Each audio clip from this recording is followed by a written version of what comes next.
बिल्कुल जी, इस वक्त आप देख सकते हैं हम डी चौक में मौजूद हैं और जो तहरीक इंसाफ के कारकुनान हैं उन्होंने तमाम रास्ते अबूर कर लिए हैं, कंटेनर्स हटा दिए हैं और अभी आप वक्त देख सकते हैं, लेकिन बड़ी तादाद है। अभी भी पुलिस की तरफ से चारों अतराफ से जो शेलिंग भी की जा रही है, लेकिन उसके बावजूद यहाँ पे जो सेकंड टियर है लीडरशिप पीटीआई की वो भी पहुँच चुकी है, जिसमें जरदाज गुल हैं, कासम सूरी हैं, राजा खुरम नवाज़ है, अली अवान है।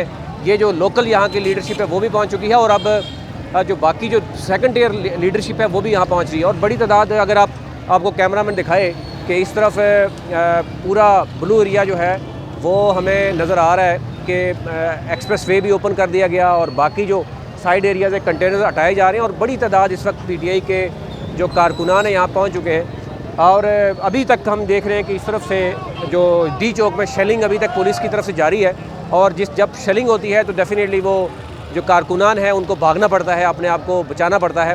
यहाँ एक चीज़ जो नज़र आ रही है, शायद कारकुनान को इसके लिए भी रेडी करना चाहिए किसी भी पॉलिटिकल पार्टी को कि जब वो आएँ उनको बताना चाहिए कि आपको मास्क इस्तेमाल करना चाहिए, साथ पानी रखना चाहिए या आंसू गैस से बचने के लिए उनको क्या इक़दाम करने चाहिए। लेकिन यहाँ पे एक तादाद उन लोगों को भी है जो वॉलंटियर्स हैं, जिन्होंने फ़र्स्ट एड बॉक्स रखे हुए हैं, जो यहाँ पर लोगों की खिदमत करते हुए भी नज़र आ रहे हैं। तो एक बड़ा चार्ज क्राउड इस वक्त मौजूद है डी चौक में, क्योंकि पहले तो बात हो रही थी कि श्रीनगर हाईवे तक इनको रोका जाएगा, लेकिन अब क्योंकि जो कारकुनान हैं उन्होंने तमाम कंटेनर्स हटा दिए हैं। अगर हम बात करें इस वक्त डी चौक के साथ जो श्रीना चौक है वहाँ से भी बड़ी तादाद में कारकुनान आ रहे हैं, रैली के साथ आ रही हैं, उनके पास पूरी गाड़ियाँ हैं।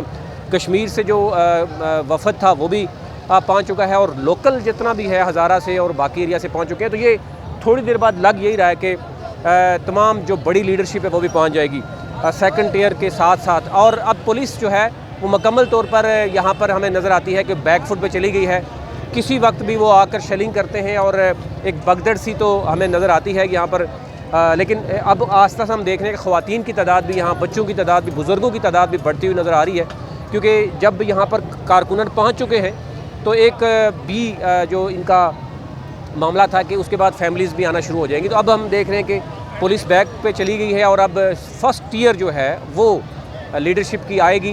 तो डेफिनेटली ये रात तकरीबन 10-11 के बाद ये अब पूरा डी चौक जो है वो लग रहा है कि एक बड़ा पावर शो करने में कामयाब हो जाएंगे। बाकी जो भी अपडेट होगी वो साथ साथ आपको दिखाएंगे। सिर्फ आप देख सकते हैं इस वक्त जो क्राउड है वो आलमोस्ट आपको पूरा इस वक्त शायरा दस्तूर आपको नज़र आ रहा है, ब्लू एरिया पूरा भरा हुआ नज़र आ रहा है। और लेकिन पुलिस किसी वक्त भी जो डी चौक है उस वक्त उस पर जो है वो शेलिंग करती है और फिर ज़ाहिर है कारकुनान को बैक फुट पे थोड़ा सा आना पड़ता है। लेकिन एक चीज़ जो हमें नज़र आ रही है यहाँ पर कि बड़ी तादाद है इस वक्त कारकुनान की और जो लीडरशिप है अभी वो पहुँच रही है।